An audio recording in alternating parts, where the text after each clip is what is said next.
Well, hey, welcome back to my little gardening show. I've got the kids helping me, and we are we're processing our Dixondale onions. Some of them aren't quite ready, so we're going to lay those aside, but most of them are fully cured. I got these little onion sacks that we're trying out. Careful. There's a 10-pound mesh netting, and you can get about 12 decent-sized onions into it. And kind of what we did is we took the mesh sacks and we cut them in half. And then the idea is so we cut them in half.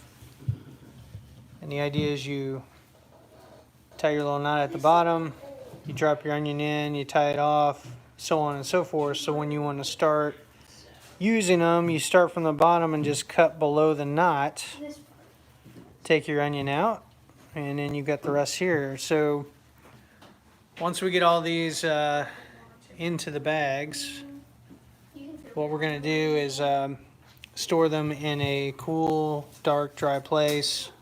Careful, honey. You guys need to not jack around. You need to actually pay attention to what you're doing. You like that encouragement I'm giving them?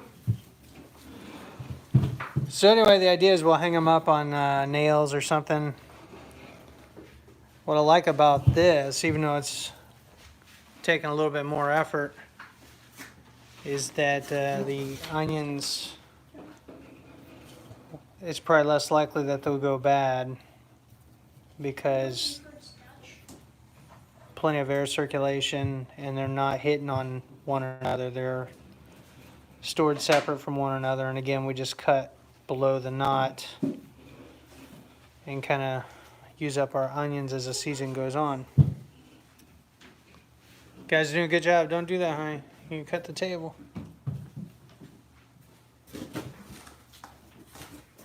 Good job, kids. Good job.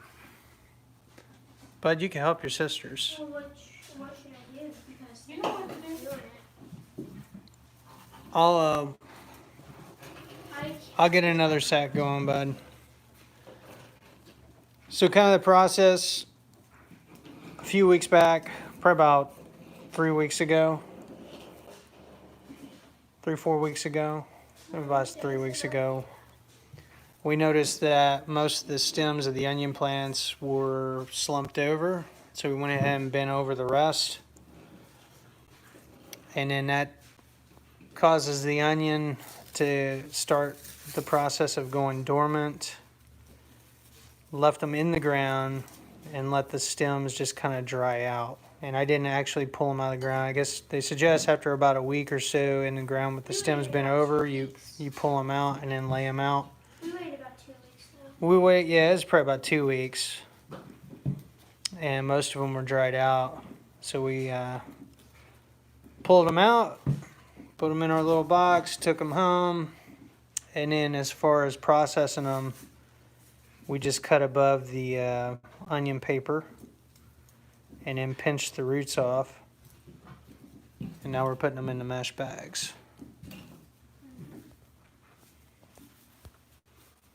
So they should be good for, I don't know, a couple months. These are storage onions, so I'm hoping we'll get through all of winter and part of spring.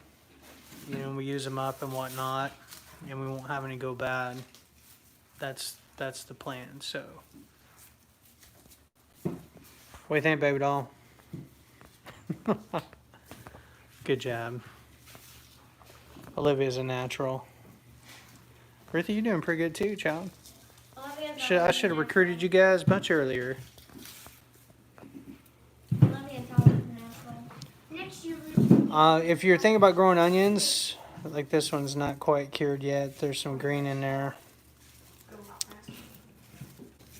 I highly recommend that one's not cured either. The ones that aren't cured, we're laying aside. We're gonna let them here's a cured one. kind of dry out the rest of the way. Even if they're not so dried out, I think having them in the bags and hung up out in the garage, they'll dry out the rest of the way. But anyway, Dixondale Farms is where I got the onion plants. I didn't get onion sets. I got onion plants this year. Actually, the last couple years, that's what I've been doing. And it's worked out really well. Pretty good quality. So, all right, I guess that's it for now. Till next time. Happy gardening. Bye.